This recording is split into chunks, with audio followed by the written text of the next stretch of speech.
আমাদেরকে এটি যেমন বলছে, আবার তার পাশাপাশি এটিও বলছে যে বাক্যে অন্তর্ভুক্ত প্রতিটি অর্থবোধক শব্দকে পদ বলে। এটি যখন যেমন বলছে সবগুলোর সংজ্ঞাই কিন্তু আমাদের এই বাক্যের বিভিন্ন শব্দের সঙ্গে মিলে যায়। কিভাবে সেটা মিলে? আমরা দেখি মাশরাফি এটি একটি অর্থবোধক শব্দ, আমরা জানি যে এটি একজনের নাম। এর পাশাপাশি আমরা এও জানি যে মাশরাফি এই শব্দটার সঙ্গে একটা বিভক্তি যুক্ত রয়েছে। মাশরাফি শব্দটার সঙ্গে আমরা শূন্য বিভক্তি দেখতে পাচ্ছি, অর্থাৎ এখানে কোনো বাড়তি বিভক্তি নেই, এখানে শূন্য বিভক্তির অস্তিত্ব রয়েছে। এর মধ্যে অনেকে তাদের প্রিয় খেলোয়াড়ের নাম জানাচ্ছে, মাশরাফির কথা অনেক মানুষ বলছে, চমৎকার। আচ্ছা, এর পাশাপাশি এখন আমরা অলরেডি আমরা ম্যাচে ঢুকে পড়েছি, শুধুমাত্র প্রিয় খেলোয়াড় নিয়ে বসে থাকলে কিন্তু হবে না। এখন আমরা দেখতে চাই যে মাশরাফি প্রথম ওভারের প্রথম বলটি যখন করলেন, এই বাক্যটি বলার সঙ্গে সঙ্গে পদ প্রকরণ এই কথাটার সম্পর্কটা কি। যেমন ইকবাল এইচ রনি তিনি আমাদেরকে অলরেডি বলে দিয়েছেন যে মাশরাফি হচ্ছে নামপদ। আমরা এই নামপদের সঙ্গে একটা বিভক্তি দেখতে পাচ্ছি, সেটি হচ্ছে শূন্য বিভক্তি। আমাকে এর পাশাপাশি যদি এটি জিজ্ঞেস করা হয় যে প্রথম, ওভার, এগুলো এক একটি কোন ধরনের পদ, খেয়াল করে দেখো ওভার এটিও একটা অর্থবোধক শব্দ। এই অর্থবোধক শব্দ ওভারের অবস্থা সেটি বর্ণনা করছে এই প্রথম শব্দটি, অর্থাৎ সেটি কত নম্বর ওভার। এই ওভার শব্দটির প্রথম অর্থাৎ ক্রমটা বিশ্লেষণ করছে এই প্রথম শব্দটা। একইভাবে এখানে আছে করলেন। আমাকে কেউ কি বলতে পারো যে এই করলেন শব্দটা আসলে কোন ধরনের পদ? খুব সহজ একটা প্রশ্ন। আমাকে তোমরা আমাদেরকে বলো যে এই করলেন শব্দটা আসলে কোন ধরনের পদ। আমরা দেখতে পাচ্ছি যে অনেকেই আমাদেরকে বলছে, আহনাফ হোসেন অনেক আমাদেরকে বলছে যে ফাস্ট যাওয়ার জন্য। তোমাকে ধন্যবাদ, কিন্তু সবার জন্য বিশ্লেষণের সুবিধার্থে আমাদের কিছু কিছু শব্দ একদম ভেঙে ভেঙে বলতে হয়। আমরা আশা করি তুমি আমাদের ক্লাসের সঙ্গেই থাকবে এবং প্রত্যেকটা প্রশ্নের উত্তর দেওয়ার চেষ্টা করবে। হ্যাঁ, আমরা এর মধ্যে জেনে গিয়েছি তোমাদের কাছ থেকেই। আমাদেরকে আকাশ জানিয়েছে এটি একটি ভার্ব বা ক্রিয়াপদ, ইশরাত জাহান বলেছে এটি ক্রিয়াপদ, তাসনিয়া আহমেদ, আলমগীর হোসেন রেজা, সাদমান সাকিব, তারপর খালেদ হাসান, সবুজ, সাদাত বলছে, সানি বলছে, এরকম অনেকে বলছে যে করলেন শব্দটা হচ্ছে ক্রিয়াপদ। সুতরাং এর মধ্যে তোমরা কিন্তু বুঝে গিয়েছো যে এখানে শূন্য বিভক্তি আছে, এটি একটি নামপদ। এখানে শূন্য বিভক্তি আছে কিন্তু তার পাশাপাশি এটি একটি ক্রিয়াপদ। এখানেও শূন্য বিভক্তি, এখানে এর একটা বিভক্তি রয়েছে, এটি হচ্ছে এটি একটি বিভক্তি। এর মানে আমরা জানি র এর দিগের দের, এটি হচ্ছে ষষ্ঠী বিভক্তির অন্তর্ভুক্ত। ষষ্ঠী বিভক্তির অন্তর্ভুক্ত র এর দিগের দের, এগুলো হচ্ছে ষষ্ঠী বিভক্তির অন্তর্ভুক্ত। এইভাবে বিভক্তিযুক্ত শব্দ মাত্রই পদ, এবং এর পাশাপাশি প্রত্যেকটা অর্থবোধক শব্দকে আমরা পদ বলে থাকি। এখন আমরা দেখি যে পদের আসলে প্রকারভেদ কয়টা। আমাদেরকে এই যারা ব্যাকরণবিদ রয়েছেন তারা আমাদেরকে বিভিন্নভাবে পদের এই প্রকরণটা বিশ্লেষণ করে থাকেন। আমাকে তোমরা জানো, তোমাদের ভিউটা আগে জানার চেষ্টা করি যে তোমরা তো অনেক পড়েছো, এর মধ্যে তোমরা ব্যাকরণ সম্পর্কে অনেক জানো, পদ নিয়েও জানো। তাহলে আমাকে বলো যে পদ আসলে কয় প্রকার, এটি সম্পর্কে তোমার ধারণা কি? আমরা তোমাদের কাছ থেকে জানতে চাই যে পদ আসলে কয় প্রকার। এটি নিয়ে অনেকের কনফিউশন হয়ে থাকে, এই কারণেই প্রশ্নটি করছি। আমাদের দেখছি সাদমান রৌনক, সে আমাদেরকে বলছে যে 2 প্রকার। আবার নাজমুল, সে আমাদেরকে বলছে 5 প্রকার। আশিফুল আলম বলছে 5 প্রকার। সবুজ আমাদেরকে আরেকটু ভেঙে বলল যে 2 প্রকার রয়েছে, সব্যয় এবং অব্যয়। হ্যাঁ, আমরা হচ্ছে এটাকে সব্যয় এবং অব্যয় দুইটি এইভাবেও বলে থাকি, সব্যয় অথবা অব্যয় এইভাবেও বলে থাকি। আবার আরেকজন বলছে 3 প্রকার। খেয়াল করে দেখো যে পদ আসলে কয় প্রকার সেটি নিয়ে কিন্তু আমাদের অনেকের মধ্যে দ্বিমত রয়েছে। সুতরাং আমাদের একটু পরিষ্কার হয়ে জানা প্রয়োজন যে পদ আসলে কয় প্রকার হতে পারে। আমরা পদ কয় প্রকার এটি যখন জিজ্ঞাসা করি তখন সাধারণত এই দুটোর কথা বলি, সব্যয় পদ এবং অব্যয় পদ।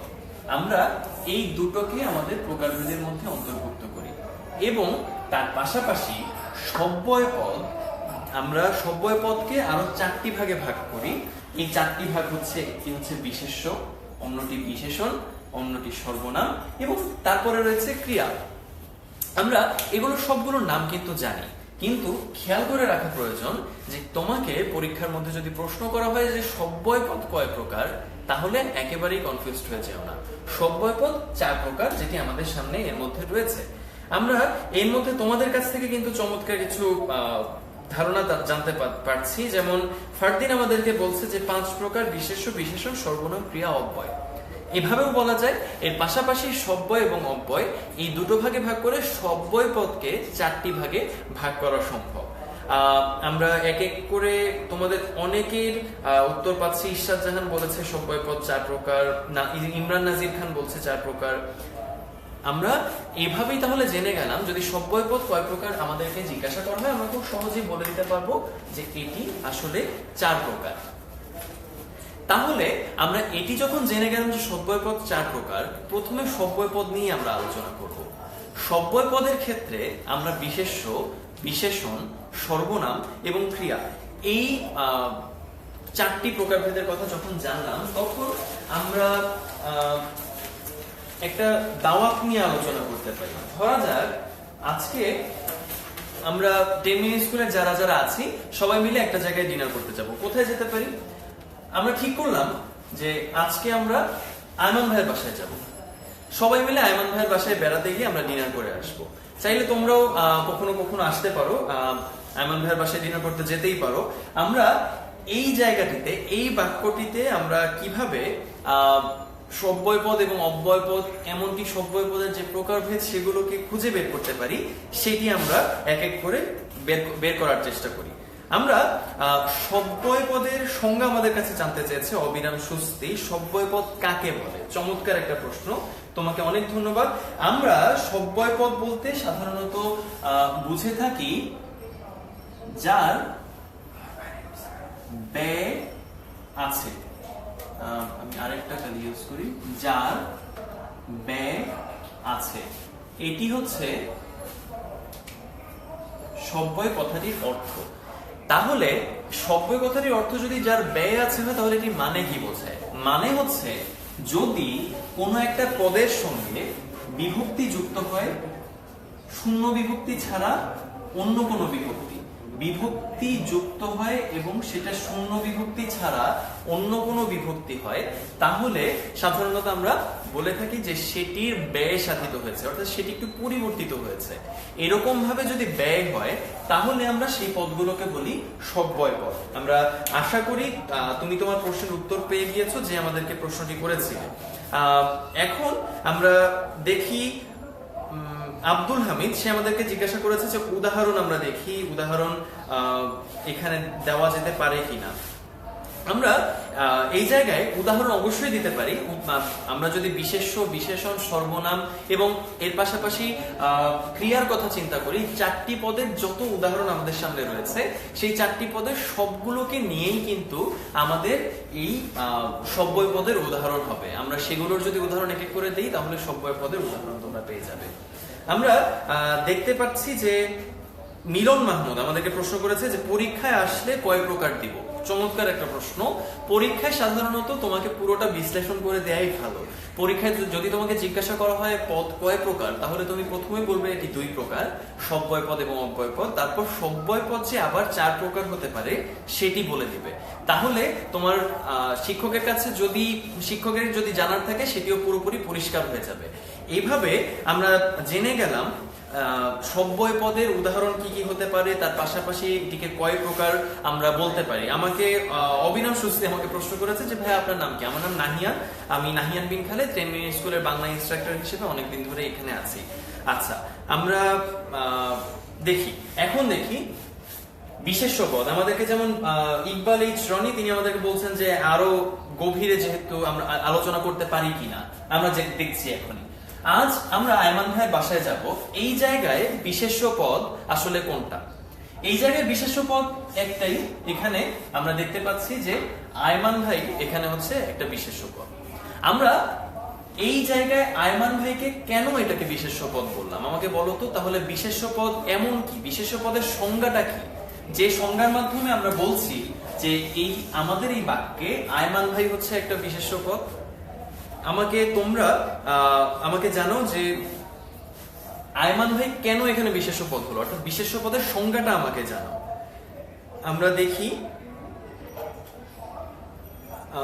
আমাদেরকে রায়হান ইসলাম প্রশ্ন করেছে, ভাইয়া ক্লাস শেষ কিনা। না না, ক্লাস একেবারেই শেষ হয়নি। ক্লাস আমরা কিছুক্ষণ আগে শুরু করেছি, 15 মিনিটের মতো হয়েছে। তুমি আমাদের ক্লাসের সঙ্গে থাকো, তাহলে পুরোটাই ধরতে পারবে। আমরা দেখছি বিশেষ্য পদের সংজ্ঞাটি তোমরা কেউ কি দিতে পারো কিনা। বিশেষ্য পদের সংজ্ঞা, আচ্ছা, যেমন আমাদেরকে কারণটা ইশরাত জাহান বলছে যে কারণ আয়মান ভাই হচ্ছে একটা নাম। আলমগীর হোসেন রেজা আমাদেরকে আরো বোঝাচ্ছেন, সীমান্ত দাস বোঝাচ্ছেন যে কোনো কিছুর নামকে যদি আমরা বোঝাই তাহলে সেটাকে আমরা বিশেষ্য পদ বলি। আচ্ছা, ফারহিন অনিমা আমাদেরকে একইভাবে কারণটা বলে গিয়েছে। তাহলে আমরা বুঝতে পারছি যে কোনো কিছুর নাম যদি আমরা বোঝাই তাহলে আমরা সেটাকে বিশেষ্য পদ বলবো। এখন আমাদের যেটি দেখার বিষয় সেটি হচ্ছে যে বিশেষ্য পদ এটিকে আরো কিছু ভাগে ভাগ করা যেতে পারে কিনা। আমরা এখানে অলরেডি জেনে গিয়েছি যে বিশেষ্য পদের সাধারণ রূপটা কি, কিন্তু তোমাকে পরীক্ষার হলে অনেক সময় এত সহজ ভাষায় প্রশ্নটি নাও করা হতে পারে। যদি প্রশ্নটি তোমার এমসিকিউ ধাঁচের হয় অথবা তোমার নৈর্ব্যক্তিক প্রশ্ন হয়, সেই নৈর্ব্যক্তিক প্রশ্নে তোমাকে 4টি অপশন এমন ভাবে গুছিয়ে দেওয়া হবে যে নিচের কোনটি বিশেষ্য পদের প্রকারভেদ, এইভাবে তোমাকে প্রশ্ন করা হতে পারে। অথবা এখানে আয়মান ভাই, যদি তোমাকে এই বাক্যটাই দেয়া থাকে, জিজ্ঞেস করা হতে পারে যে আয়মান ভাই কোন ধরনের বিশেষ্য। এটি যদি তোমাকে জিজ্ঞাসা করা হয় তখন কিন্তু তোমাকে বিশেষ্য পদের প্রকারভেদ সম্পর্কে খুব পরিষ্কার ভাবে জানতে হবে। এবং এই কারণে আমরা জেনে নেওয়ার চেষ্টা করছি যে কিভাবে আমরা বিশেষ্য পদকে বিভিন্ন প্রকারভেদে ভাগ করছি। আমরা এর মধ্যে অনেককে উত্তর দিতে দেখেছি। আব্দুল্লাহ আল খালিদ আমাদের ক্লাসে যোগ দিয়েছে, আমরা দেখতে পাচ্ছি অনেকেই আছে। এর পাশাপাশি আমরা বুঝতে পারছি যে কোনো কিছু নামকে আমরা বিশেষ্য পদ বলি, এটি আমরা সবাই বুঝতে পারছি। এখন আমরা দেখি যে বিশেষ্য পদ কয় প্রকার: সংজ্ঞাবাচক, জাতিবাচক, বস্তুবাচক, সমষ্টিবাচক, ভাববাচক এবং গুণবাচক। আমরা এই 6টি প্রকারভেদ সম্পর্কে পরিষ্কারভাবে ধারণা রাখাটা খুব ইম্পর্টেন্ট। আমরা এক এক করে যদি দেখি যে কোনটি আসলে কোন ধরনের বিশেষ্য পদ সেটি যদি আমরা জানতে চাই, তাহলে আমরা এক এক করে ছোট ছোট কিছু উদাহরণ দিয়ে জিনিসটা বুঝতে পারবো। এর মধ্যে আমরা তোমাদেরকে সংক্ষিপ্ত ভাষায় জানিয়ে দেওয়ার চেষ্টা করছি যে বিশেষ্য পদের কোন কোন প্রকারভেদ আমরা এখানে পেতে পারি। যেমন আয়মান ভাই এখানে একটা নামবাচক বিশেষ্য। এই নামবাচক বিশেষ্যেরই আমরা আরেকটা নাম জানি, সেটা হচ্ছে সংজ্ঞাবাচক বিশেষ্য। এখানে নামবাচক অথবা সংজ্ঞাবাচক এই দুই ধরনের জায়গা থেকে পুরো বিষয়টা ব্যাখ্যা করা যেতে পারে। খেয়াল করে দেখতে হবে যে এখানে ব্যক্তি বিশেষের নামের পাশাপাশি যদি ঢাকা, যেমন একটা জায়গার নাম, এভাবে যদি বলা হয়, এর পাশাপাশি যদি এমন ভাবে বলা হয় যে কোনো একটা গ্রন্থ, ধরা যাক আমরা গীতাঞ্জলি এই গ্রন্থটির নাম জানি, সবগুলোই কিন্তু নাম বা সংজ্ঞাবাচক বিশেষের মধ্যে পড়বে। আমরা দেখতে পাচ্ছি যে তোমরা অনেকেই আমাদেরকে বলছো যে এটি হচ্ছে 6 প্রকার। হয়তো দেখতে সমস্যা হচ্ছে, আমরা এক এক করে তোমাদেরকে বলে দিচ্ছি যে এই জায়গায় আমরা নামবাচক বিশেষের কথা বলছি। আচ্ছা, দেখা যাচ্ছে না, আমি একবার লিখে দিই। এখানে নামবাচক অথবা সংজ্ঞাবাচক, এখানে আছে ঢাকা এই শব্দটি, এখানে আছে গীতাঞ্জলি এই শব্দটি। আমরা যেটি বলতে চাচ্ছি সেটি হচ্ছে ব্যক্তি বিশেষের নাম, জায়গার নাম কিংবা গ্রন্থের নাম যদি বোঝানো হয় তাহলে সংজ্ঞাবাচক অথবা নামবাচক বিশেষ্য হবে। আমরা এই ক্ষেত্রে যেমন আরো জিনিসটা দেখতে পাই যে বস্তুবাচক তাহলে কি হতে পারে? বস্তুবাচক হতে পারে এখানে যেমন হতে পারে বই, একটা বস্তুর কথা বলা হচ্ছে। আবার এর পাশাপাশি কলম, এটি একটা বস্তুর কথা বোঝানো হচ্ছে, সহজ ভাষায় বললে এরকম। এর পাশাপাশি যদি গুণবাচক একটা বিশেষের কথা আমরা ধরি, তাহলে আমরা পানির একটা গুণের কথা আমরা বলতে পারি। যেমন পানির একটা গুণ হচ্ছে তারল্য। পানি একটা তরল পদার্থ, তার তারল্য হচ্ছে তার একটা গুণ, অর্থাৎ এভাবে সত্যবাদিতা সেটিও একটা গুণ, এই কারণে এটিও হচ্ছে গুণবাচক বিশেষ্য। আমরা অনেকে আরেকটা বিশেষ্য নিয়ে খুব কনফিউজড হয়ে যেতে পারি, সেটি হচ্ছে ভাববাচক বিশেষ্য বলতে আসলে কি বোঝানো হয়। ভাববাচক বিশেষ্য হচ্ছে, আমাকে তোমরাই বলো যে ভাববাচক বিশেষ্যের উদাহরণ সম্পর্কে তোমরা কিছু জানো কিনা। ভাববাচক বিশেষ্য, ভাববাচক বিশেষ্য এটি কোন ধরনের উদাহরণের মাধ্যমে আমরা বোঝাতে পারি। ইশরাত জাহান আমাদেরকে যেমন বলছে গমন, হ্যাঁ দর্শন, হ্যাঁ চমৎকার। এর পাশাপাশি আর কিছু, হ্যাঁ ভোজন, সেটিও একটা চমৎকার উদাহরণ হতে পারে। আমরা দেখতে পাচ্ছি যে অনেকেই আমাদেরকে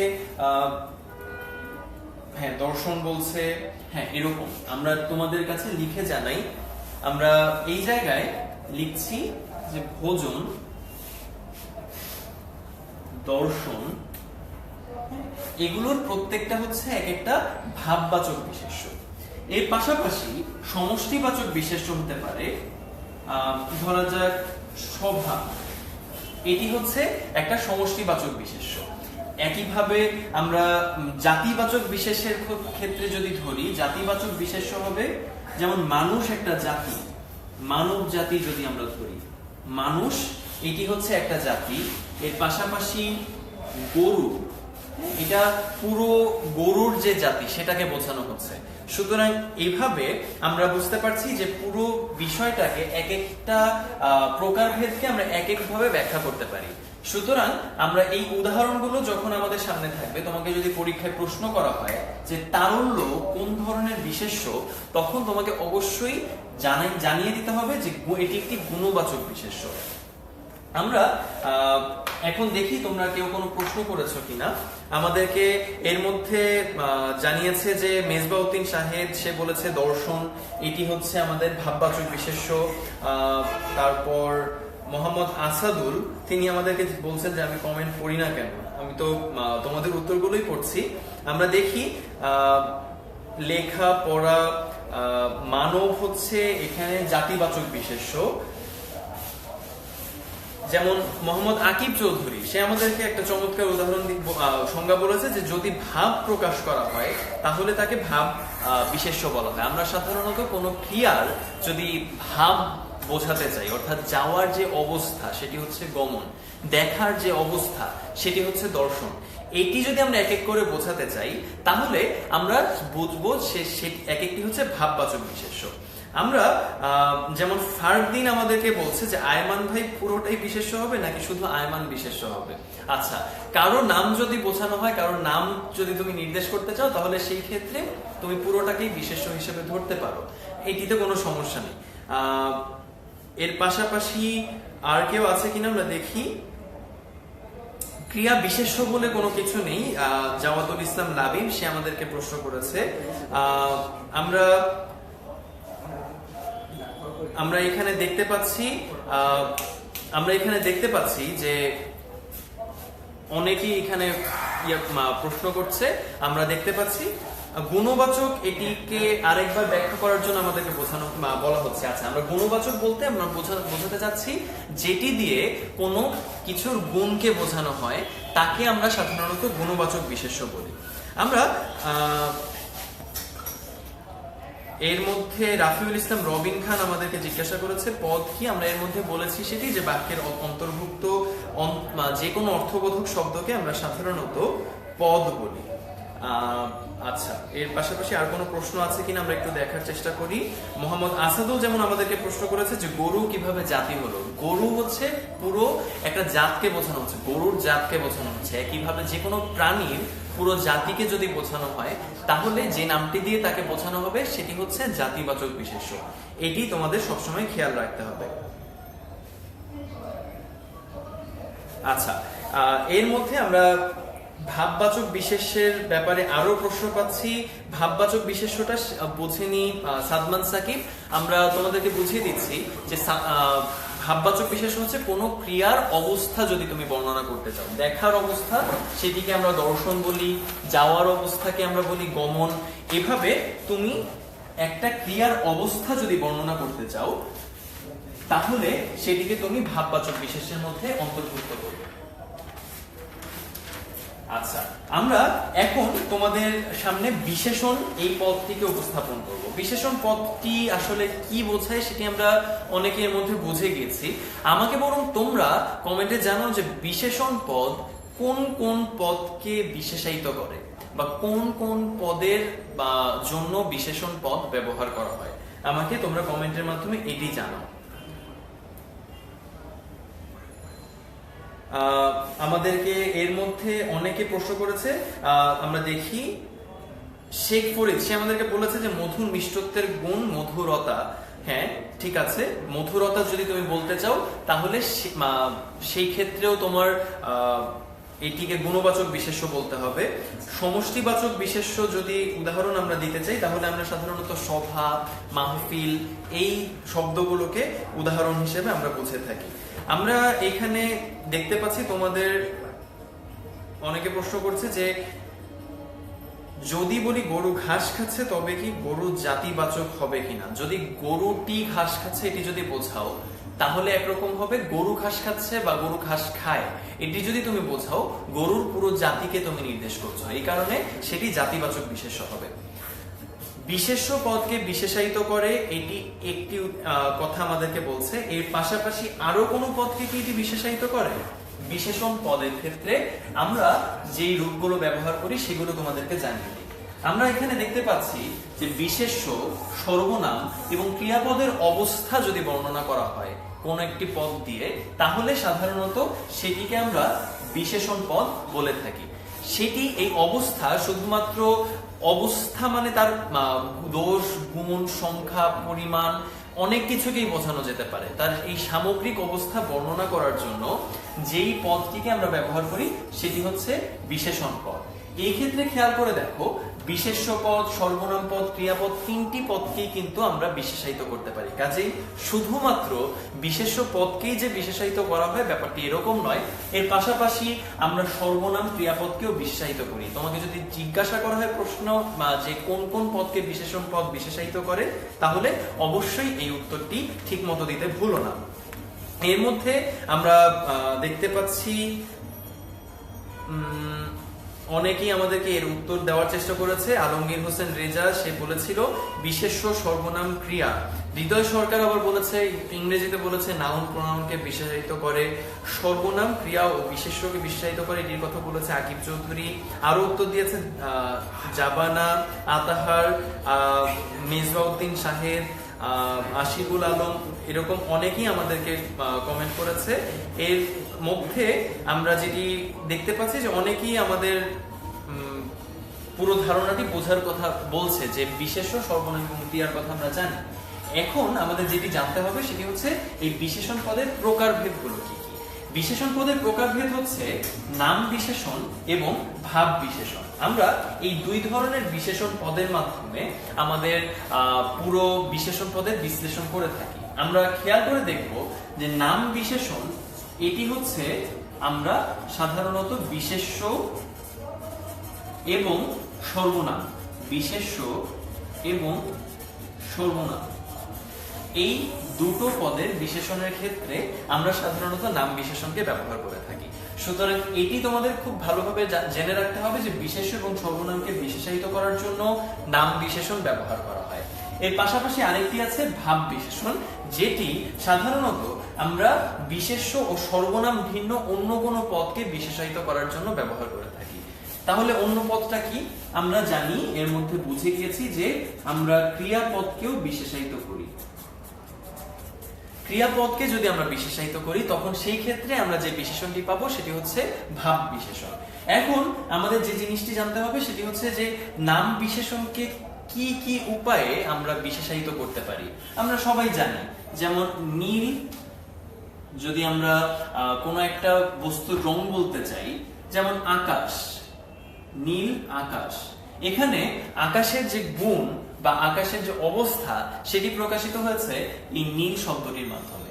সুতরাং এই নীল হচ্ছে এক ধরনের নাম বিশেষণ। আমরা এই আকাশকে বিশেষায়িত করছি এর মাধ্যমে, সুতরাং এই কারণে এটি নাম বিশেষণ। এর পাশাপাশি আমরা যদি সংখ্যা বোঝাই, যেমন হাজার লোকের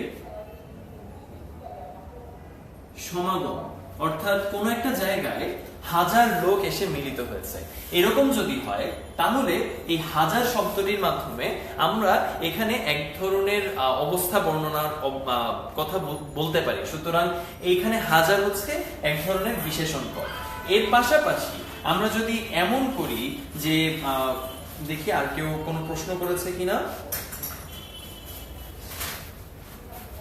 এর মধ্যে কোনো প্রশ্ন আপাতত নেই। খালি জানতে চাওয়া হয়েছে যে ক্রিয়া বিশেষণটা কি আমরা কোনো ডিটেইলে বলবো কিনা। হ্যাঁ, আমরা তোমাদেরকে এটি জানাবো। আমরা এর মধ্যে তোমাদেরকে বলি যে যদি এমন বলা হয় যে দশম শ্রেণী, এখানে দশম এটি হচ্ছে শ্রেণীর অবস্থা বর্ণনা করছে। সুতরাং আমরা এই জায়গায় বুঝতে পারছি যে এটি হচ্ছে আরেক ধরনের বিশেষণ, যেটিকেও আমরা এই বিশেষ্য বা সর্বনামের মধ্যে বলতে পারি। সুতরাং আমরা বুঝতে পারছি যে বিশেষ্য এবং সর্বনামকে আমরা বিশেষায়িত করতে পারি। এখন আমাদের জানা হয়ে গিয়েছে যে প্রকারভেদের ভিত্তিতে নাম বিশেষণ কেমন হতে পারে। এখন আমরা ভাব বিশেষণে প্রবেশ করব। তবে তার আগে জানিয়ে দিয়ে রাখি যে আজকের এই ক্লাসটি যারা করছো তারা ক্লাসের বাকি অংশে নিজেদের বন্ধুদের আমন্ত্রণ জানাতে ভুলো না। নিজের প্রোফাইল থেকে শেয়ার করে দাও অথবা ট্যাগ করে কমেন্টে জানিয়ে দাও যে আজকের এই ক্লাসটি হচ্ছে। আমাদের ক্লাসে যে বাকি অংশ রয়েছে সেই বাকি অংশে আমরা তাদেরকে বাকি প্রত্যেকটা অংশ পুরোপুরি বুঝিয়ে দিতে চাই এবং আমরা চাই তোমরা প্রত্যেকেই আমাদের প্রত্যেকটি প্রশ্নের উত্তর দাও এবং নিজেদের মধ্যে যদি কোনো প্রশ্ন থাকে সেগুলো আমাদেরকে দেওয়ার চেষ্টা করবে।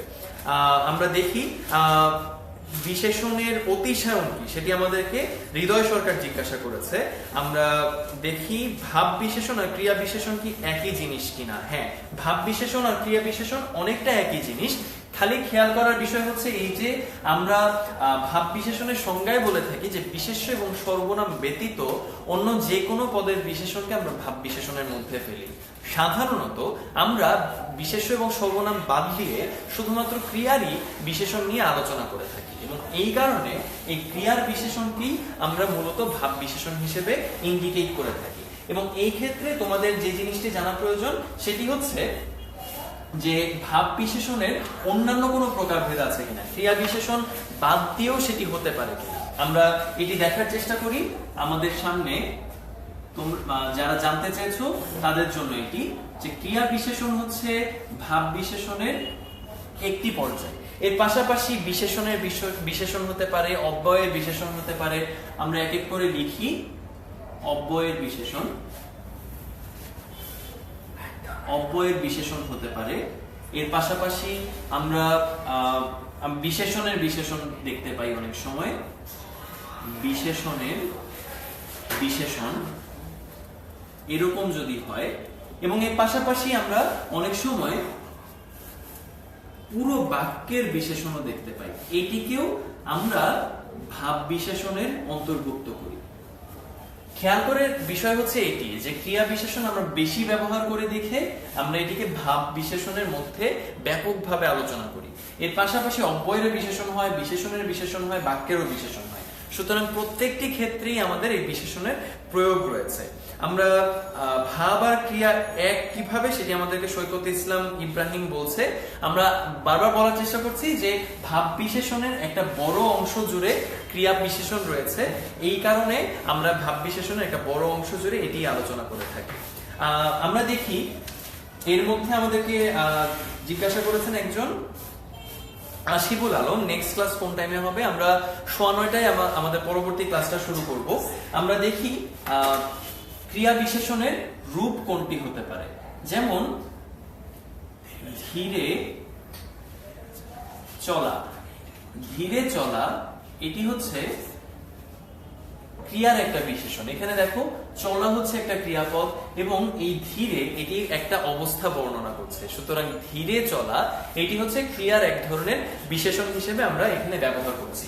এর পাশাপাশি আমরা বিশেষণীয় বিশেষণ হতে পারে, যেমন কেউ যদি এমন ভাবে পুরো বিষয়টাকে এক এক করে উপস্থাপন করে আমরা প্রত্যেকটাকে দেখানোর চেষ্টা করি। বিশেষণের বিশেষণ আমাদেরকে বলা হয় যেমন সামান্য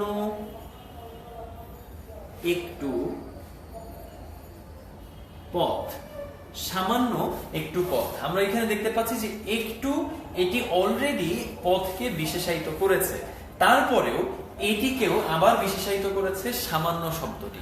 সুতরাং এখানে বিশেষণের বিশেষণ ঘটেছে, এটিকে আমরা এভাবে বিশেষণের বিশেষণ হিসেবে বুঝতে পারি। যেমন আশিকুল আলম আমাদেরকে যেমন প্রশ্ন করেছে, আশা করি তোমার প্রশ্নের উত্তরটি তুমি পেয়ে গিয়েছো। আমরা এক এক করে দেখি যে আর কোন কোন পদ সম্পর্কে আমাদের জানার উপায় রয়েছে।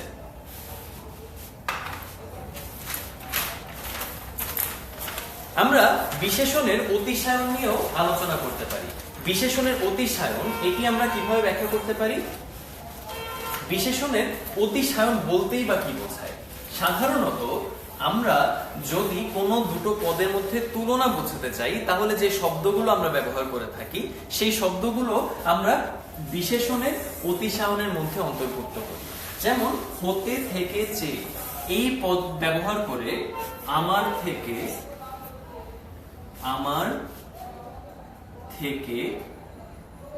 সে ভালো। খেয়াল করে দেখো, এখানে থেকে একটা শব্দ রয়েছে, সেই থেকে শব্দটাকে আমরা ব্যবহার করে এখানে দুটো ব্যক্তির তুলনা করেছি, আমার এবং সে, এই দুটোর মধ্যে তুলনা করেছি, এবং এর মাধ্যমে আমরা বুঝতে পারছি হতে থেকে চেয়ে এগুলোর মাধ্যমে আমরা যদি তুলনা করি তাহলে আমরা বুঝতে পারি যে বিশেষণের অতিশায়ন হয়েছে। আমরা এই অতিশায়ন নিয়ে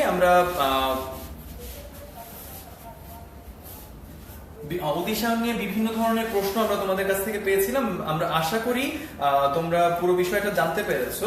আমরা খেয়াল করে দেখি আর কোনো প্রশ্ন আছে কিনা। তাহমিদ হাসান আমাদেরকে প্রশ্ন করেছে, হাজার লোকের সমাগম, এই ক্ষেত্রে বিশেষণ হাজার কি লোককে বিশেষায়িত করেছে? হ্যাঁ, লোক এই অংশটুকুকে হাজার একটা সংখ্যাবাচক বিশেষণ বিশেষায়িত করেছে, তার দোষ, গুণ, অবস্থা ইত্যাদি বর্ণনা করার কারণে আমরা এটি বুঝে থাকি। আমরা দেখি আর কোনো প্রশ্ন আছে কিনা। এর মধ্যে আপাতত আর কোনো প্রশ্ন নেই।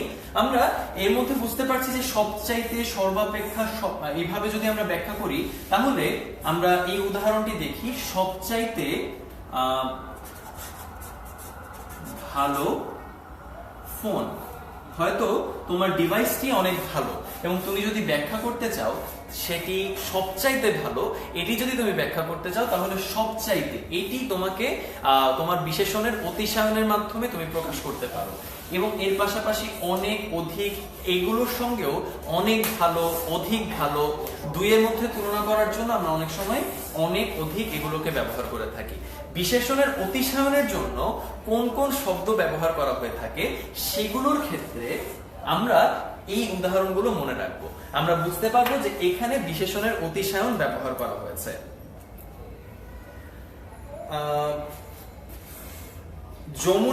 যমুনা একটা দীর্ঘ নদী, এই ক্ষেত্রে যদি নদী এইটির অবস্থা দীর্ঘ এটি বর্ণনা করে তাহলে এই দীর্ঘ হচ্ছে নদীর অবস্থাটি বর্ণনা করছে, এই কারণে এটি একটি বিশেষণ। এই কারণে ইকবাল হোসেন রনি, তুমি যেটি জানতে চেয়েছো আশা করি তুমি উত্তর পেয়ে গিয়েছো। আমরা এক এক করে দেখি। ওকে, আমরা এর মধ্যে এখন সর্বনামের সম্পর্কে একটু জানার চেষ্টা করি। বিশেষণের অতিশায়ন এটি সম্পর্কে আমরা এর মধ্যে জেনে গিয়েছি। আমরা দেখার চেষ্টা করি সর্বনাম এটি বলতে আসলে কি বোঝানো হয়। সর্বনাম সাধারণত আমরা কোন পদের পরিবর্তে ব্যবহার করে থাকি? সর্বনাম সাধারণত আমরা কোন পদের পরিবর্তে ব্যবহার করে থাকি এটি আমাকে কমেন্টের মাধ্যমে তোমরা জানাও।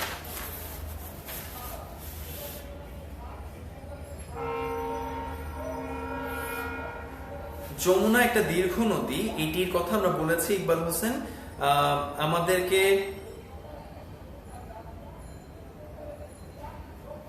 আমাদেরকে তোমরা জানাও যে সর্বনাম পদটি আমরা কোন পদের পরিবর্তে ব্যবহার করে থাকি। ইশরাত জাহান সে আমাদেরকে বলেছে বিশেষ্যর পরিবর্তে। আমরা তাহলে এই উত্তরটি নিয়ে আমাদের সর্বনাম পদের ব্যাপারে আলোচনা শুরু করি। সর্বনামের ক্ষেত্রে আমরা বিশেষের পরিবর্তে যে শব্দ ব্যবহার করে থাকি সেগুলোকে আমরা সাধারণত সর্বনাম পদ বলে থাকি। যেমন আমাদের অনেকের প্রিয় খেলোয়াড় সাকিব আল হাসান, আমরা এর আগে দেখেছি সাকিব আল হাসান ব্যাটিং বোলিং দুটি ভালো করেন, তিনি বিশ্বসেরা অলরাউন্ডার। এটি যখন ব্যাখ্যা করা হচ্ছে তখন সাকিব আল হাসানের পরিবর্তে আমরা এই শব্দটা ব্যবহার করেছি, এবং এই কারণে সাকিব আল হাসানের পরিবর্তে যে ব্যবহৃত শব্দটি, সেই শব্দটিকে আমরা বলছি সর্বনাম। সাকিব আল হাসানের পরিবর্তে যখন তিনি ব্যবহার করা হলো, সাথে সাথে সেটি সর্বনাম হয়ে গেল। এর মাধ্যমে আমরা বুঝতে পারছি যে পুরো সর্বনামের ধারণাটি নির্ভর করছে বিশেষের উপর বেস করে। আমরা এটির পরিবর্তে যখন এক একটি শব্দ ব্যবহার করছি তখন আমরা বুঝে থাকি যে এভাবে সর্বনাম পদের সূচনা করা হয়। কিন্তু সর্বনাম পদ আইডেন্টিফিকেশনের জন্য তোমার খেয়াল রাখতে হবে যে এটির প্রকারভেদ কি কি রয়েছে। তোমাকে যদি জিজ্ঞাসা করা হয় যে নিচের পদটি কোন ধরনের সর্বনাম, তখন তোমাকে বিভিন্ন ধরনের সর্বনামের প্রকারভেদ সম্পর্কে জানতে হবে। যেমন ব্যক্তিবাচক সর্বনাম আছে, আত্মবাচক সর্বনাম, সামীপ্যবাচক, দূরত্ববাচক, প্রশ্নবাচক, ব্যতিহারিক। এর পাশাপাশি আরো বেশ কিছু প্রকারভেদের সর্বনাম রয়েছে যেগুলো নিয়ে আমরা বাংলা ব্যাকরণে আলোচনা করে থাকি। বিশেষের পরিবর্তে যা হয় এটি অনেকেই আমাদেরকে বলেছে। ইমরান নাজির খান সে আমাদেরকে বলেছে, হৃদয় সরকার বলেছে, ফাহাদ হাবিব জিহাদ বলেছে, আয়মান সাদিক ভাই তিনি আমাদের ক্লাসে আছেন, আয়মান সাদিক ভাইও বলেছেন যে এটি বিশেষের পরিবর্তে আমরা ব্যবহার করি। বিশেষের পরিবর্তে কেন, বিশেষের পরিবর্তে কেন তার উদাহরণ হিসেবে আমরা সাকিব আল হাসানের উদাহরণটি তোমাদেরকে দিয়েছিলাম। আমরা দেখিয়েছিলাম যে সাকিব আল হাসান ব্যাটিং বোলিং দুটি ভালো করেন, তার পরিবর্তে পরে যখন আমরা আবার সাকিব আল হাসান কথাটি ব্যবহার করতে যাব তখন কিন্তু শব্দের রিপিটেশন হলো। আমরা সাকিব আল হাসান ব্যাটিং বোলিং দুটি ভালো করেন, সাকিব আল হাসান ভালো অলরাউন্ডার। এইখানে আমরা এই রিপিটেশন না ঘটিয়ে যখন সাকিব আল হাসানের পরিবর্তে আরেকটা শব্দ ব্যবহার করছি তখন সেটি হয়ে যায় তিনি। এই তিনি শব্দটা হচ্ছে সর্বনাম। আমাদের শব্দের রিপিটেশন কমানোর জন্য বা বিশেষের রিপিটেশন কমানোর জন্য আমরা সাধারণত সর্বনাম পদকে ব্যবহার করে থাকি। খেয়াল করে দেখি যে ব্যক্তিবাচক কোনগুলো। এখানে আমি, আমরা, এগুলো সবগুলো হচ্ছে ব্যক্তিবাচক সর্বনাম। এর পাশাপাশি আমরা আত্মবাচক সর্বনামের ক্ষেত্রে জানি স্বয়ং, নিজে। অর্থাৎ আমরা যদি এমন ভাবে বলি যে সাকিব আল হাসান নিজে বোলিং করেছেন, অর্থাৎ সাকিব আল হাসান নিজে, এই কথাটি যখন আমরা বোঝানোর চেষ্টা করছি সেটি হচ্ছে আত্মবাচক। তার নিজের বা কোন একটা কার্যপ্রণালী ব্যাখ্যা করার জন্য আমরা এই পদটা ব্যবহার করেছি, সুতরাং এটি হচ্ছে আত্মবাচক সর্বনাম। এর পাশাপাশি আমরা সামীপ্যবাচকের কথা বলতে পারি এই, এখানে, এখানে, এগুলো হচ্ছে সামীপ্যবাচক। এর পাশাপাশি ওই, ওইখানে, এগুলো হচ্ছে দূরত্ববাচক। আমরা প্রকারভেদগুলো আলোচনা করার ব্যাপারে সালাউদ্দিন ইউসুফ আমাদেরকে বলেছে, আমরা সেগুলোই আলোচনা করছি এক একটা উদাহরণের মাধ্যমে। আমরা দেখি যে সামীপ্য এই কথাটির মানে কি, তাহলে তোমরা বুঝতে পারবে যে সামীপ্যবাচক কথাটি কি বোঝায়। যেমন ফাতেমাতুজ জোহরা আমাদেরকে প্রশ্ন করেছে সামীপ্যবাচক সর্বনামটা কি। সামীপ্যবাচক সর্বনাম হচ্ছে নিকটে কোনো একটা সর্বনাম বোঝানোর জন্য। সুতরাং আমরা বুঝতে পারছি এই, এখানে, এইরকম শব্দগুলো যদি আমরা নির্দেশ করতে চাই তাহলে আমরা বুঝি যে নিকটে কোনো একটা ঘটনা ঘটছে, এই ঘটনা বোঝানোর জন্য আমরা এই সর্বনামটা ব্যবহার করছি।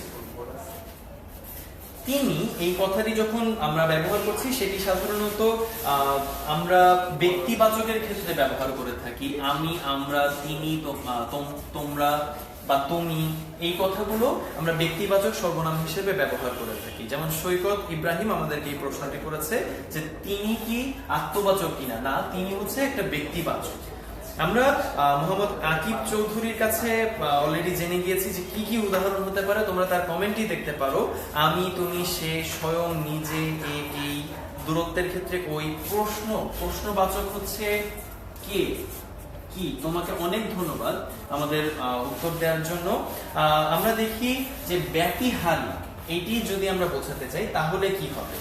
ব্যতিহারিক বলতে সাধারণত বোঝানো হয় আত্মবাচকের আরো জোর দিয়ে বলা, অর্থাৎ কোনো কাজ যদি নিজে নিজে সংঘটিত হয় তাহলে সাধারণত আমরা ব্যতিহারিক বলি, এবং সেই ক্ষেত্রে সাধারণত আত্মবাচকের রিপিটেশন যদি হয় নিজে, নিজে, এটি হচ্ছে একটা ব্যতিহারিক সর্বনাম।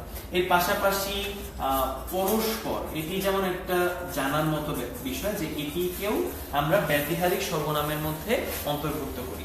আশা করি এই প্রকারভেদের সবগুলো উদাহরণ সম্পর্কে তোমাদের ধারণা হয়েছে। আমরা দেখি যে দ্বার প্রান্তে এটি কি দূরত্ববাচক কিনা। না, দ্বার প্রান্তে কোনো দূরত্ববাচক না। শেখ ফরিদ আমাদেরকে জিজ্ঞাসা করেছে আপনি কি আত্মবাচক কিনা। না, আপনি আত্মবাচক না। আমি, আমরা, তুমি, তোমরা, আপনি, আপনারা, এগুলো সবগুলো ব্যক্তিবাচকের মধ্যে পড়বে। ব্যতিহারিকটা আরো একটু বোঝানোর জন্য আমরা বলছি ব্যতিহার কথাটির মানেই হচ্ছে আত্মবাচকের রিপিটেশন বলা যেতে পারে, এবং এই ক্ষেত্রে নিজে নিজে, আপনা আপনি, এই শব্দগুলো ব্যতিহারিকের মধ্যে পড়ে। এর পাশাপাশি ব্যতিক্রম হিসেবে পরস্পর একটা শব্দ রয়েছে, যে শব্দটাকে তুমি ব্যতিহারিক সর্বনাম হিসেবে অভিহিত করতে পারো। আমরা দেখি আর কোনো প্রশ্ন তোমাদের আছে কিনা। প্রশ্নবাচক, হ্যাঁ, কে কি আমাদেরকে মোহাম্মদ শাকিল জানিয়েছেন। আহনাফ হোসেন অনিক আমাদেরকে প্রশ্ন করেছে যে আইডেন্টিফাই কিভাবে করব, সেটা বললে হয় কিভাবে। আচ্ছা, আমরা আইডেন্টিফাই করব প্রত্যেকটিকে আমি, আমরা, তিনি, এখানে প্রত্যেকটি ব্যক্তিকে নির্দেশ করে। আত্মবাচক হচ্ছে স্বয়ং, নিজে। আত্ম মানে কি? আত্ম মানে নিজে, এরকম ভাবে যদি বোঝানো হয় সেটি আত্মবাচক। সামীপ্য মানে নিকটে যদি কোনো কিছু হয় তাহলে সেখানে সামীপ্যবাচক সর্বনাম হয়। দূরত্ব কথার অর্থ তোমরা জানো, এই কারণে দূরত্ববাচক সর্বনাম বলতে কি বোঝানো হয় আশা করি তোমাদের বলে দিতে হবে না। প্রশ্নবাচক কোনো একটা প্রশ্ন বোঝানোর জন্য আমরা যে সর্বনামগুলো ব্যবহার করে থাকি সেগুলোকে আমরা প্রশ্নবাচক সর্বনাম বলি, যেমন কে, কি, এগুলো হচ্ছে এক একটা প্রশ্নবাচক সর্বনাম। এর পাশাপাশি ব্যতিহারিক সর্বনাম রয়েছে, আপনা আপনি, নিজে নিজে, পরস্পর, এগুলো হচ্ছে এক একটা ব্যতিহারিক সর্বনাম। এর মাধ্যমে আমরা সর্বনামের যে প্রকারভেদ সেগুলো সম্পর্কে একটা বিস্তারিত ধারণা পেয়ে গিয়েছি। তবুও যদি তোমাদের কোনো প্রশ্ন থাকে তাহলে আমাদেরকে কমেন্টের মাধ্যমে জানাতে পারো।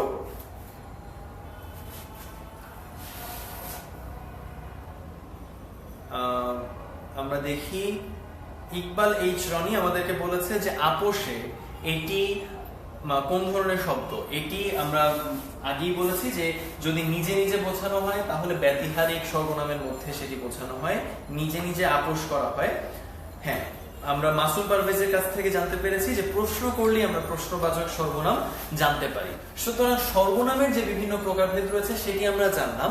এর পাশাপাশি আমরা জানলাম যে আমরা যদি আইডেন্টিফাই করতে চাই কোনটি কোন ধরনের সর্বনাম তাহলে আমাদের কোন অ্যাপ্রোচে যেতে হবে। আমরা এখন দেখি যে অব্যয় পদ এটি বলতে আসলে কি বোঝানো হয়। আমরা অব্যয় পদের একটা বিস্তারিত আলোচনা তোমাদের সামনে করব, তবে তার আগে আমাকে অব্যয় পদের কোনো সংজ্ঞা তোমরা জানিয়ে দাও। কমেন্টের মাধ্যমে আমাকে বলো যে অব্যয় পদের কোনো সংজ্ঞা তোমাদের কাছে জানা রয়েছে কিনা। আমরা কমেন্টের মাধ্যমে তোমাদের কাছে জানতে চাই যে অব্যয় পদ এটির যার ব্যয় বা পরিবর্তনে এটি বাদে অন্য কোনো সংজ্ঞা কি তোমাদের জানা আছে কিনা।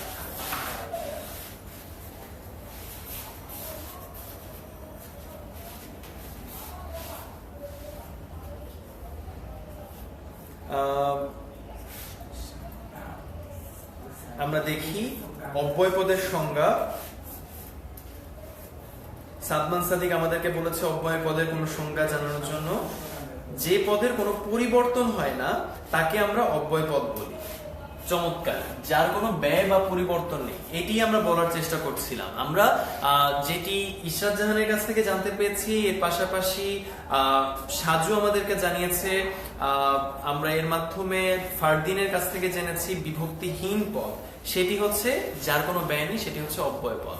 এর মাধ্যমে আমরা বুঝে গেলাম যে কোনো বিভক্তি যুক্ত হবে না, অর্থাৎ সেটির কোনো পরিবর্তন হবে না। এমন যদি হয় তাহলে সেটিকে আমরা অব্যয় পদ বলে থাকি। এই সংজ্ঞা যদি জানা হয়ে যায় তাহলে আমাদের এই অব্যয়ের প্রকারভেদ সম্পর্কে একটা বিস্তারিত আলোচনা করে দেওয়া প্রয়োজন। আমরা যেটি তোমাদেরকে জানিয়ে দিতে চাই সেটি হচ্ছে আমি,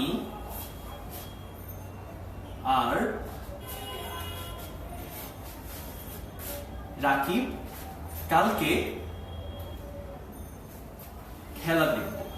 এরকম যদি আমরা কোনো একটা উদাহরণ দেই, সেই ক্ষেত্রে আমরা বুঝতে পারছি যে আর এই শব্দটা একটা অব্যয় পদকে নির্দেশ করবে, কারণ এটির কোনো ব্যয় বা পরিবর্তন নেই। তুমি আর শব্দটিকে যতই যেখানেই ব্যবহার করো না কেন এই রূপেই ব্যবহার করতে হবে, এটির কোনো পরিবর্তিত রূপ আমাদের সামনে নেই। সুতরাং এই আর শব্দটি সবসময় একটা অব্যয় পদ হিসেবে ব্যবহার করা হবে। এর পাশাপাশি আরো বিভিন্ন ধরনের অব্যয় আমাদের সামনে রয়েছে। আমরা এগুলোর প্রকারভেদগুলো দেখি। একটা হচ্ছে সমুচ্চয়ী অব্যয়, অনন্বয়ী অব্যয়, অনুসর্গ অব্যয়, আরেকটি হচ্ছে অনুকার অব্যয়। আমরা তোমাদের কাছ থেকে এক করে দেখার চেষ্টা করব যে সমুচ্চয়ী, অনন্যয় এগুলোর প্রত্যেকটার সংজ্ঞা কি তোমাদের কাছে জানা আছে কিনা। যার ব্যয় নেই সেটি অব্যয় চমৎকার। আমরা অনেকের কাছ থেকে এই উত্তরটা পাচ্ছি। হৃদয় হোসেন আছে, সৈকত ইসলাম ইব্রাহিম আছে, মাসুম পারভেজ আছে। অনেকেই আমাদেরকে বলছে যে অব্যয়পদ বলতে আসলে কি বোঝানো হয়। আমরা সমুচ্চয়ী আর অনন্যয় এইগুলোর এক একটা সংজ্ঞা জানবো, অনুসর্গ অনুকার প্রত্যেকটি সংজ্ঞা জানবো এক এক করে। আমরা দেখার চেষ্টা করি সমুচ্চয়ী বলতে আসলে কি বোঝানো হয়। সমুচ্চয়ী হচ্ছে বাক্যের বা কোনো পদের সংযোজন অথবা বিয়োজন ঘটানোর কাজে ব্যবহার করা হয়। আমরা যদি সমুচ্চয়ী অব্যয় সম্পর্কে আলোচনা করতে চাই, তাহলে সংযোজক এবং বিয়োজক এই দুটো নিয়ে আমাদের আলোচনা করতে হবে। আমরা খেয়াল করে দেখি, সংযোজক এবং বিয়োজক এই দুই ধরনের অব্যয় পদ নিয়ে আমাদের আলোচনা করতে হবে, এবং এই ক্ষেত্রে দুটো পদ অথবা দুটো বাক্যের সংযোজন অথবা বিয়োজন করবে। আমি আর রাকিব কালকে খেলা দেখব। এখানে আমি রাকিব, এইখানে দুটো পদের সংযোজন ঘটেছে, সুতরাং এখানে আর হচ্ছে একটা সংযোজক অব্যয়। এর পাশাপাশি এবং হতে পারে। একইভাবে আমরা যদি বিয়োজক অব্যয় দেখতে চাই, তাহলে সে কিংবা আমি কালকে খেলা দেখব। আমরা যদি এভাবে ব্যাখ্যা করতে চাই, আমাদের এই বাক্যটিকে একই ধরনের বাক্য কিন্তু অর্থটা ঘুরে গেল, হয় আমি যাব না হয় সে যাবে। এরকম যদি হয়, তার মানে হচ্ছে ওই বাক্যে সে অথবা আমি এই দুজনের একজনের বিয়োজন ঘটবে, অর্থাৎ তাদেরকে ওই বাক্য থেকে সরিয়ে দেওয়ার চেষ্টা করা হচ্ছে। এইটি করা হচ্ছে কিংবা এই পদটির মাধ্যমে। সুতরাং এটি হচ্ছে এক বিশেষ ধরনের সমুচ্চয়ী অব্যয়, সেটি হচ্ছে বিয়োজক। আমরা খেয়াল করে দেখি যে প্রত্যেকটা সমুচ্চয়ী, সংযোজক এবং বিয়োজক সম্পর্কে তোমাদের ধারণা আছে কিনা। আমরা এই জায়গায় এর পাশাপাশি সংকোচক অব্যয় সম্পর্কেও জানতে পারি। আমরা খেয়াল করে দেখি, সে কিংবা আমি কালকে খেলা দেখব, এটা যদি আমার উদাহরণ হয়, কিন্তু সাথে অন্য কেউ থাকবে না, অন্য কেউ থাকবে না। এখানে কিন্তু এই শব্দটি আমরা যুক্ত করেছি। এই শব্দটি যুক্ত করার মাধ্যমে আমরা নতুন একটা অব্যয় পদ এখানে দেখতে পাচ্ছি। এখানে এটিকে আমরা বলে থাকি সংকোচক অব্যয়। সংকোচক সমুচ্চয়ী অব্যয়। আমরা তাহলে বুঝে গেলাম যে সমুচ্চয়ী অব্যয়ের তিনটি প্রকারভেদ রয়েছে, সংযোজক, বিয়োজক এবং সংকোচক। এইভাবে আমরা যদি বরং বলতে চাই, তাহলে সেটি হচ্ছে বিয়োজক অব্যয়। আমাদের যেমন সালাউদ্দিন ইউসুফ প্রশ্ন করেছে, আমরা এভাবে বিভিন্নভাবে জেনে নিতে পারি যে সমুচ্চয়ী অব্যয় বলতে আসলে কি বোঝায়। আমরা এর পাশাপাশি অনন্যয়ী অব্যয় সম্পর্কে যদি জানতে চাই, তাহলে আমরা দেখি সেটির উদাহরণ কেমন হতে পারে। আমরা এখন যেটি জানবো সেটি হচ্ছে অনন্যয়ী অব্যয় বলতে আসলে কি বোঝানো হয়। অনন্যয়ী অব্যয় বলতে আমরা বুঝে থাকি যে অন্য কোনো পদের সঙ্গে সম্পর্ক না রেখে যদি কোনো একটা অব্যয় পদ তার কার্যক্রম পরিচালনা করে। যেমন অনন্যয়ী অব্যয়ের একটা চমৎকার উদাহরণ হচ্ছে আহা কি চমৎকার আবহাওয়া। এরকম যদি বোঝানো হয়, আমরা দেখো এই আহা শব্দটির সঙ্গে বাক্যের অন্য যে অংশ, সেই অংশের কোনো সম্পর্ক নেই, কিন্তু এই আহা শব্দটির সঙ্গে কোনো সম্পর্ক না থাকার পরেও বাক্যটিকে সেটি মডিফাই করেছে, অর্থাৎ এই বাক্যটিকে বিশ্লেষণ করেছে। সুতরাং এর মাধ্যমে আমরা বুঝতে পারছি যে আহা এটি হচ্ছে এক ধরনের অনুন্নয়ী অব্যয়। এর মাধ্যমে আমরা যেটি বুঝতে পারি যে অনুন্নয়ী এরকম রূপ, যেমন আনন্দ প্রকাশে, দুঃখ প্রকাশে ছি ছি, এই কথাটি যদি বলা হয় যে ছি ছি তুমি এত খারাপ, এরকম যদি বোঝানো হয়, তাহলে এই ছি ছি এই শব্দটার ক্ষেত্রেও আমরা বলতে পারি সেটি হচ্ছে অনুন্নয়ী অব্যয়। এর পাশাপাশি আমরা অনুসর্গ অব্যয় নিয়েও আলোচনা করতে পারি। আমাকে কেউ কি বলতে পারো যে অনুসর্গ অব্যয় বলতে আসলে কি বোঝানো হয়? আমাকে কমেন্টের মাধ্যমে জানাও অনুসর্গ অব্যয় বলতে আসলে কি বোঝানো হয়। এর মধ্যে হৃদয় সরকার আমাদেরকে বলেছে উ, বটে, ছি এগুলো এক একটা অনুন্নয়ী অব্যয়। তোমাকে ধন্যবাদ। আমরা অনুসর্গ অব্যয়ের উদাহরণ তোমাদের কাছ থেকে জানতে চাই, কেউ কি এটি জানো কিনা? অনুসর্গ অব্যয়ের উদাহরণ তোমাদের কাছ থেকে দেখার অপেক্ষা করছি। এর মধ্যে আমাদেরকে প্রশ্ন করেছে অনেকে যে নিত্য সম্বন্ধীয় অব্যয় আসলে কি বোঝানো হয়।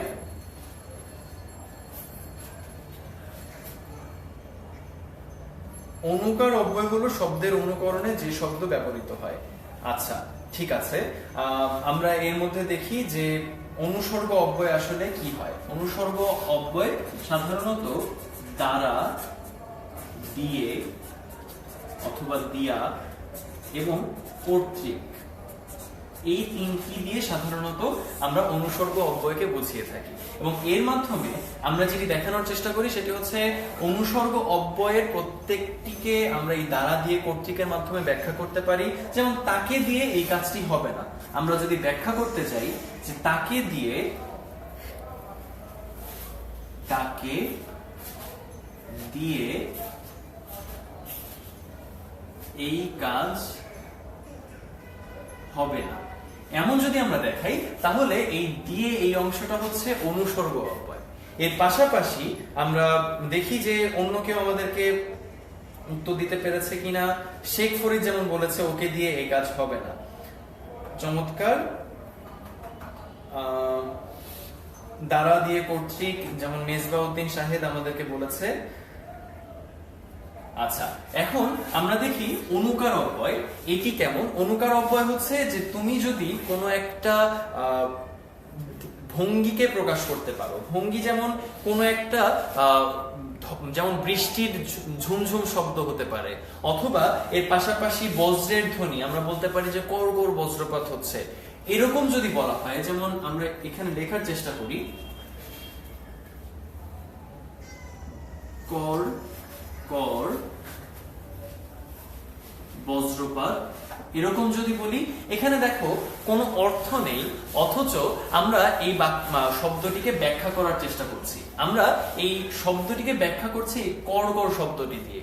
এইভাবে যখন আমরা কোনো একটা অব্যয় ব্যবহার করি, তখন সেটিকে আমরা বলে থাকি অনুকার অব্যয়। এভাবে আমরা অনুকার অব্যয় ব্যবহার প্রচলন করে থাকি। এবং এখান থেকে আমরা যেটি বুঝে গেলাম যে অব্যয়ের সমুচ্চয়ী, অনুন্নয়ী, অনুসর্গ, অনুকার, এই চার ধরনের প্রকারভেদ রয়েছে। এই চার ধরনের পুরো প্রকারভেদের কোনটিকে কোন রূপে আমরা আইডেন্টিফাই করতে পারি সেটিও তোমাদের কাছে ব্যাখ্যা করার চেষ্টা করলাম। সুতরাং সামগ্রিকভাবে আমরা যেটি দেখানোর চেষ্টা করেছি সেটি হচ্ছে যে সব্যয়পদ এবং অব্যয়পদ, এই ক্ষেত্রে আমরা সব্যয় এবং অব্যয়ের চারটি অংশ নিয়ে আলোচনা করেছি, শুধুমাত্র ক্রিয়াপদের অংশটুকু বাদ রেখেছি। আমরা ক্রিয়াপদের বিস্তারিত আমাদের পরবর্তী ক্লাসে আলোচনা করব। আমরা সেটি শুরু করতে যাচ্ছি 9:30টার দিকে। আমরা আশা করি তোমরা সবাই আমাদের পরবর্তী ক্লাসে থাকবে। আশা করি আজকের এই ক্লাসটি সবার জন্য উপভোগ্য ছিল, এবং তোমাদের যদি আরো কোনো প্রশ্ন থাকে তাহলে আমাদের কমেন্ট সেকশনে জানাতে পারো। সবাইকে অনেক ধন্যবাদ জানিয়ে শেষ করছি আমাদের আজকের ক্লাস। ধন্যবাদ।